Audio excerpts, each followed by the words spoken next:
bên mong cứ nó cứ hậu ở chẳng nhớ sỏi nhẹ luôn là mong luôn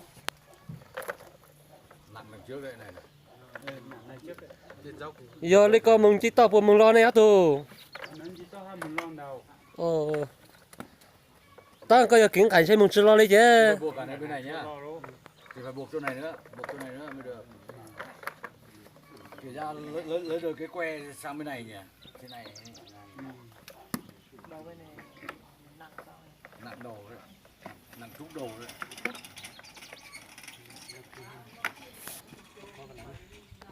cái dây này ổn không đi đi lô này đi phải buộc lại cái dây khác nữa thôi này đi nhiều tuyến đây này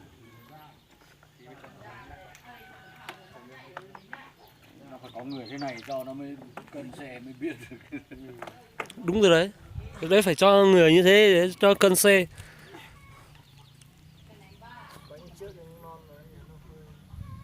Non quá, mình chưa là cái bơm vào đi.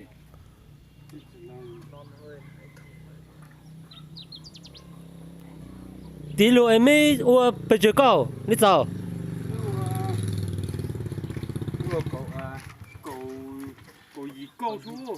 Cậu gì cậu lên đấy?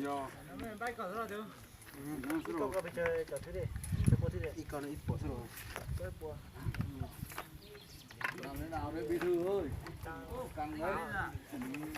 Biết làm thế nào bây giờ? Anh Phử nó đi đám ma rồi anh ơi. Đám ma kia họ đi xem bò, đi trâu đó. Ở đây họ bảo đi đám ma nhá.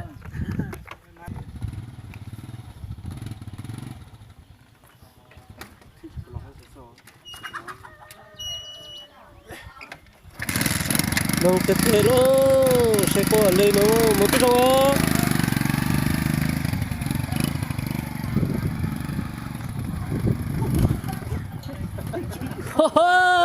Là gì tiếp theo ơi?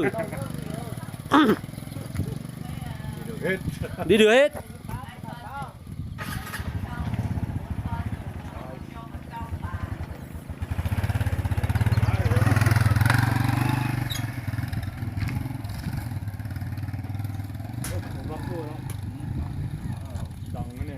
Đi cho làm bác.